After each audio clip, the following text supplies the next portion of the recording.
The tech for this podcast was produced by Truth Digital. Truth Digital is the sister company to Cochrane & Co. We work in the same office, we drink the same coffee. We do websites, marketing, paid ads, social media, SEO, and all of the other things that will get you new business quickly and efficiently without the bullshit. Check us out, truthdigital.co.uk, or check us out on socials. All handles are Truth Digital. Thanks again for listening, and we'll see you here again very soon.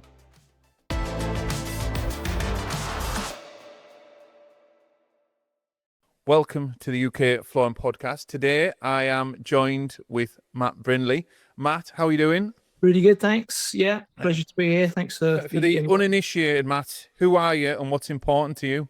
I'm Matt Brindley. I am a coach. I work with something called the Sinclair Method, which is basically a medication-assisted treatment way of getting a handle on your drinking. And actually, finding this through my own kind of issues with alcohol has totally changed the direction of my life. And what's important to me is that more and more people need to hear about this, understand it, and yeah, it's a perspective that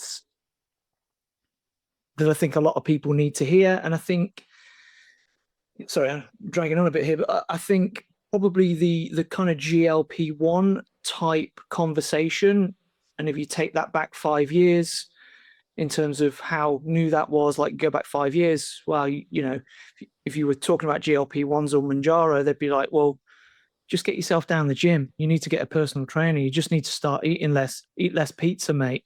You know, that was literally the conversation. Whereas now it's just seen as a reliable source of handling a biological issue with a medication assisted treatment. And it's exactly the same process, not mechanisms, but exactly the same kind of process with what I do, in that we support somebody through the process as well. So that's my mission, just to get the word out. Love that. So what I want to discuss today is growing and scaling a business. And obviously it's stressful, and people can use alcohol to decompress. People can just use it for having a nice glass of wine with a meal. And some people might actually have a problem. They don't realize they have a problem. Could you explain, so I'm trying to think of how the best, I honestly think by having, what's the word? Yeah, probably too much alcohol, maybe let's say on a school night, or can inhibit growth of business, can inhibit your relationship with your family.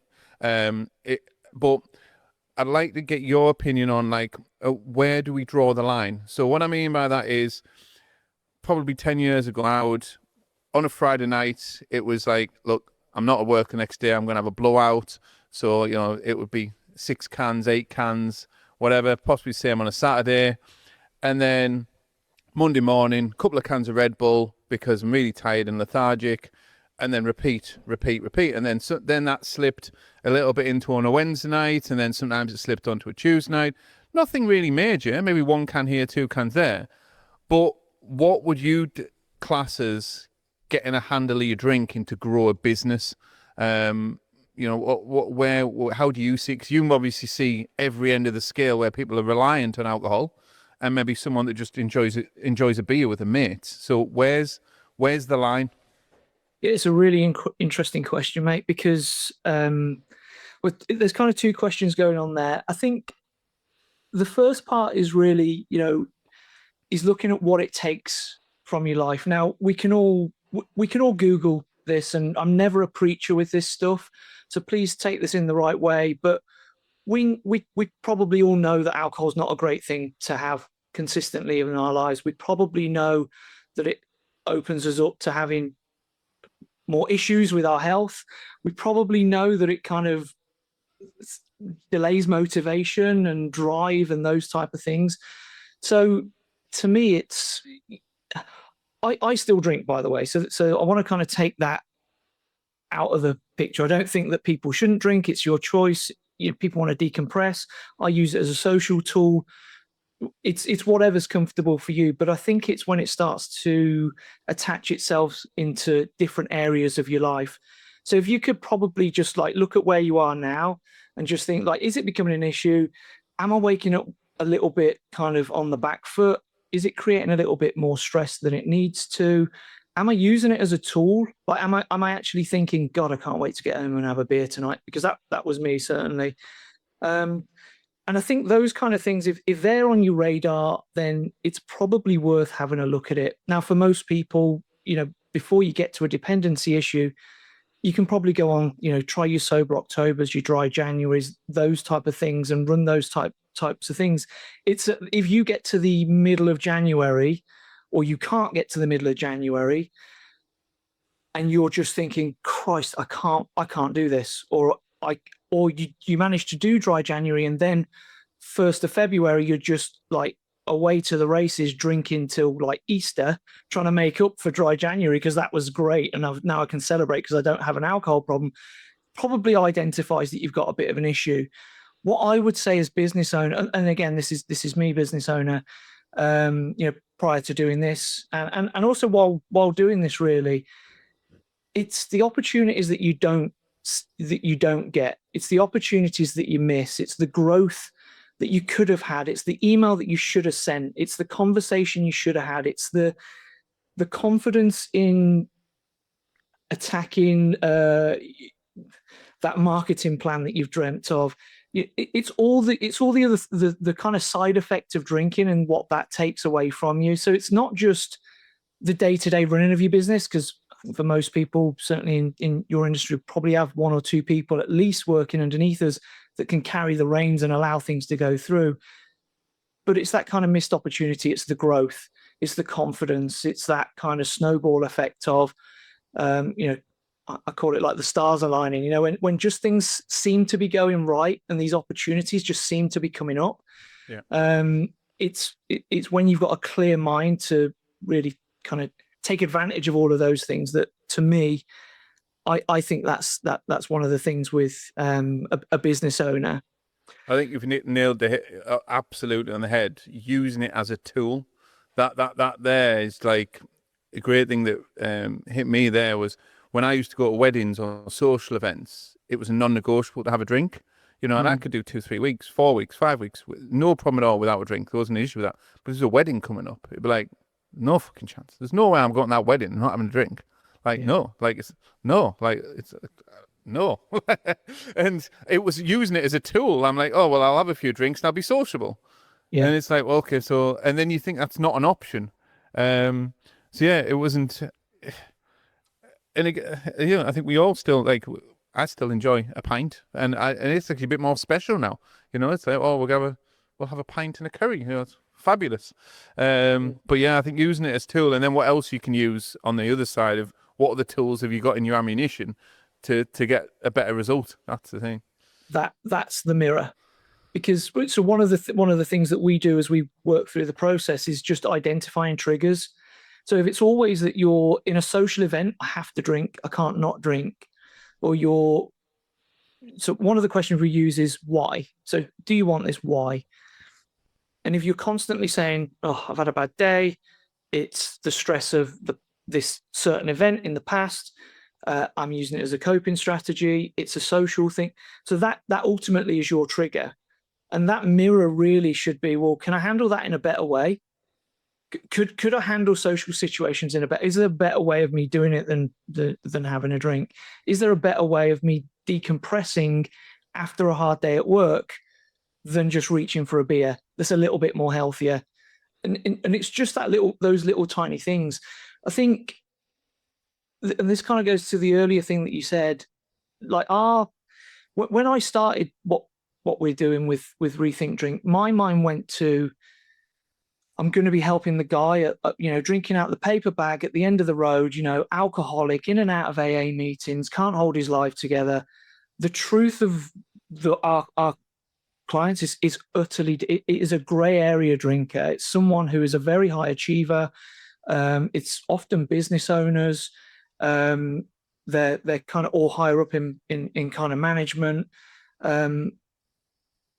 Quite often a trait is ADHD as well. So very high functioning and almost using the alcohol as a tool to switch off at the end of the day, and using that as kind of the mechanism to go, oh, I can put work down.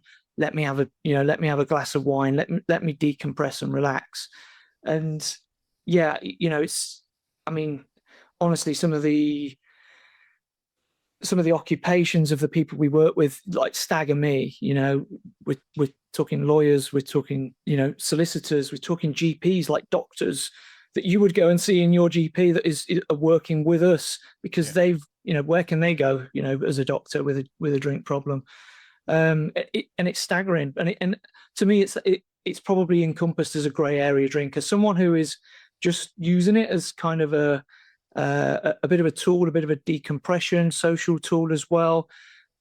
But you kind of get to the end of the day and you're not able to go, do you know what, I don't want to do that tonight, or you're unable to go 2, 3, 4 weeks without really thinking about it again. And I think that's kind of the cutoff point where it's like, you know what, it's unhealthy, this kind of drinking, and I'm unable to switch it off as well, because that's kind of the point where that's starting to lean into dependency, and that's where it becomes like a neurological issue. So, and that, ultimately what we look at. But yeah, grey area drinking is absolutely massive. And what switch have you seen that people have replaced alcohol with? Not like alcohol-free beers, but like for me, I know the direct. If I have a really horrific day, or vice versa, I want to have a great day, I know there is a better solution. So if I went for a walk or I went for a run, I can get a bigger high and a bigger coping mechanism with the stress from a good walk and then a sauna than I can from, even though I'd thoroughly enjoy, hand on heart, the 4 cans of beer, and have that, oh, that feels nice. But I know I can get a better result with much bigger impact by doing something different. What else have you seen? What other? Because I'm not suggesting everyone comes in here and goes, "Oh, well, I'm going to give me 4 beers and start running around the block," because that doesn't work for everyone. It's like, what else have you seen that people have replaced with, even mad things that you would never even have thought of? I kind of answer this in 2 ways, Tom, because there's a way of, like, ultimately the way that we do things is creating a different lifestyle. So if you've got an area of your personality, if you like, in order to change that, you need to change your personal reality. And that is not by doing kind of one-off things, one-off events. It's by changing a lifestyle. It's just making that normal. So for a lot of people, it's that work-life balance. And they come in from work, sort the kids out, sort the dinner out, and then have a drink. And it's like, how do we kind of break that up? Like, what gives you some downtime in between work and coming home? And that could be, like you say, I mean, there's a range of things you could do. There's training, and again, like some people might do this at the beginning of the day, and sometimes it's just a management of moving it around a bit just to separate that. So if the trigger is, I need to decompress, I'm really stressed, well, instead of training in the morning or late at night, why don't you just move that in between work and home life? Because it gives you that breakdown. It gives you those natural endorphins that allows you that kind of feel good mechanism. Shorthand, I'd say take the dog for a walk, get into nature, some fresh air, sometimes just an early shower, and just a bit of a lie down, Shakti mat, meditation. I mean, Joe Dispenza's stuff is just mental. As easy, sometimes I think the easiest things are the best, but you kind of think, well, if it's that easy, it just wouldn't have such of an impact. But like breath work, cold exposure, like these little tiny things, even just writing down, like, what am I pissed off about today? Come back from work, what's really annoyed me? How did I handle that? Could I have handled that better? Just that little bit of tiny bit of self-reflection. But the thing I'm trying to get at here is, we all kind of know that in the peripheral. We all know that we probably could go for a walk and take the dog out and go for a shower and whatever. But it's about bringing it into our focus, and that actually being part of the mechanics of our day. So when we do start to feel like that, it's not, what wine should I have tonight? It's, what do I need to do to kind of get myself out of this so that I am on a level, and then I can have a glass of wine and kind of enjoy it if you like. I think for some people as well, the enjoyment of drinking is actually gone. It's almost like a bit of a means to an end. It's already, you having that drink tonight is already happening because that's part of the routine of you de-stressing at the end of a day. So it's about that kind of that routine and looking at things like that. The other kind of side of it that I don't want to get too deep on this, but there's a neurological imbalance as well. So when we talking about alcohol use disorder, if you like, it's a disorder of priorities in the brain. You've heard of people that have burnt down their businesses, they've left marriages, left children, like completely destroyed their lives because of addiction, alcohol. And it's not that they don't care about them things. It's the disorder of priority in the brain is so high that they override alcohol over relationships, over work, over fitness, over health, over eating clean. And it's just taken priority. So it's a matter of reducing the categorization of that priority and almost swapping one for the other. And again, it depends how far kind of someone is down the line with that dependency. But yeah, routines is usually the quickest fix around that. Like, just for example, the worst, if you're trying to do dry January or sober October, the worst thing that you can do is sit on the same sofa with the feet in the same place, watching the same programs and just not having a beer or a glass of wine for you. You need to do something else. Get to the gym, get out for a walk. So you're already doing something else before the thoughts, oh, should we have a beer? Should we have a glass of wine? Come in. Yeah. So you're already distracted and down that line of kind of thinking before you're in that old routine, that old pattern, because environment overpowers willpower every single time. It's the environment that will control the decision.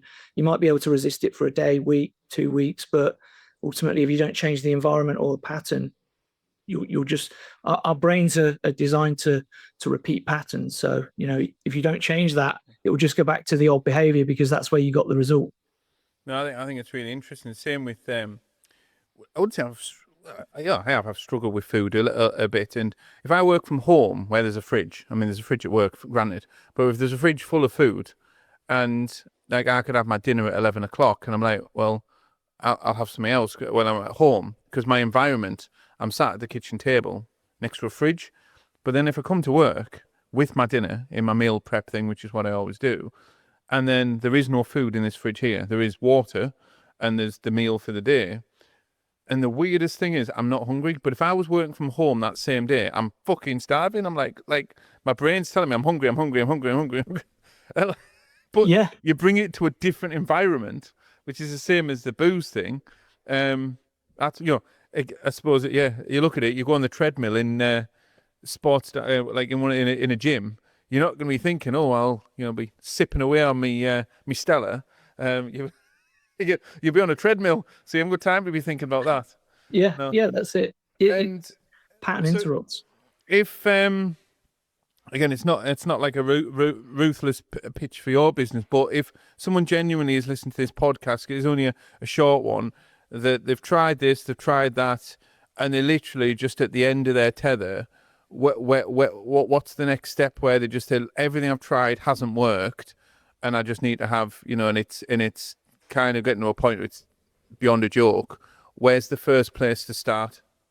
So the company is Rethink Drink. There's social media, Google. I've got personal channels, which is Matt Brindley official. But yeah, I kind of resonate with what you just said there. Like this, I think, kind of like right back to the beginning, what your first question was to me, and it's kind of what's the mission or what's important to you. It's important to me that just people understand that there's another option. Honestly, I spent the best part of probably 10 or 15 years on a hamster wheel of trying to get my drinking under control, knowing that my business would benefit, my children would benefit, my wife, my relationships, my friendships, like me as a person like being able to achieve fitness goals and actually being able to do what I said I would, and not being constantly kind of tethered and held back. I just wish I knew this was an option years and years and years ago. So if anybody's, kind of feeling that frustration of, I want a different result, but I'm just unable to kind of make that pathway, it's more than likely, if you kind of are feeling that, it's probably tipped into more of a neurological dependency issue.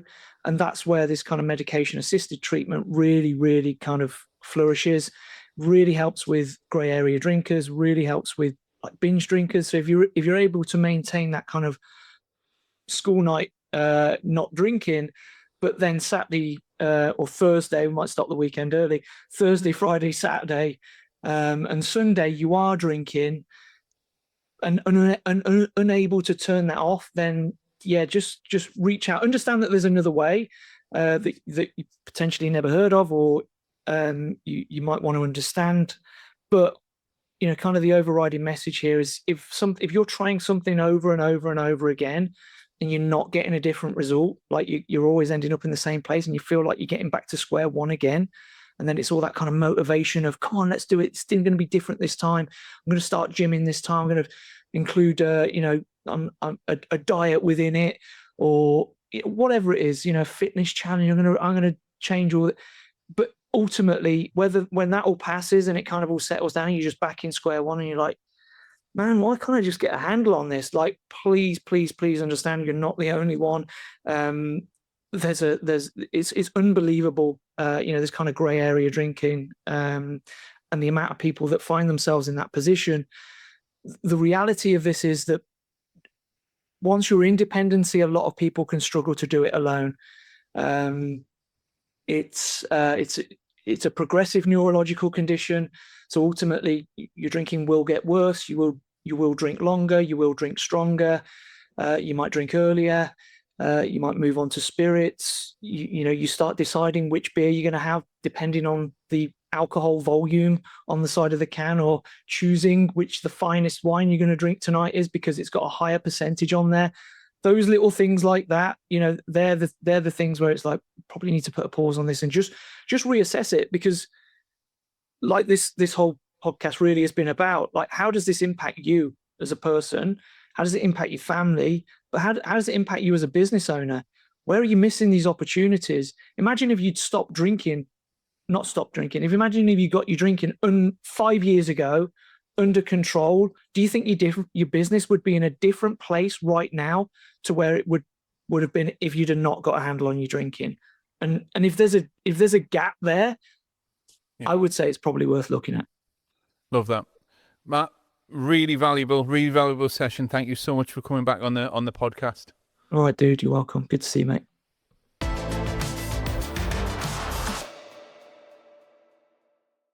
The sponsor for this show is us. Is Cockrell & Co. What do Cockrell & Co do? Well, we help flooring shops, retailers, contractors, wholesalers, and anyone connected to the flooring industry spend more time doing productive things, putting systems and processes in place, making more bottom line profit, and running their business much more efficiently than they ever thought was possible. We run training courses, we have a community of nearly 100 people, and this podcast here. So if you want to know more about what we do, the best place to find us is either on socials, Cockrell & Co, or the website, which is cockrellandco.co.uk. We'd love to speak to you about how your business is going, what your plans are, and how you would love to grow and mature that over time. There is no cost to have a conversation with us on Zoom or on the telephone. We now have a fantastic senior leadership team who can help you with 99.9% problems, and if we can't help you, we will find someone that can. So no matter what flooring business you've got, what help you would need, you just need to ask. That is all. So without the corporate waffle, without the bloke in the shiny suit, but someone that wants to make more money and spend time doing things that you love, we would love to hear from you. Again, visit cockrellandco.co.uk and send us a message, or find us on LinkedIn, TikTok, Facebook and Instagram.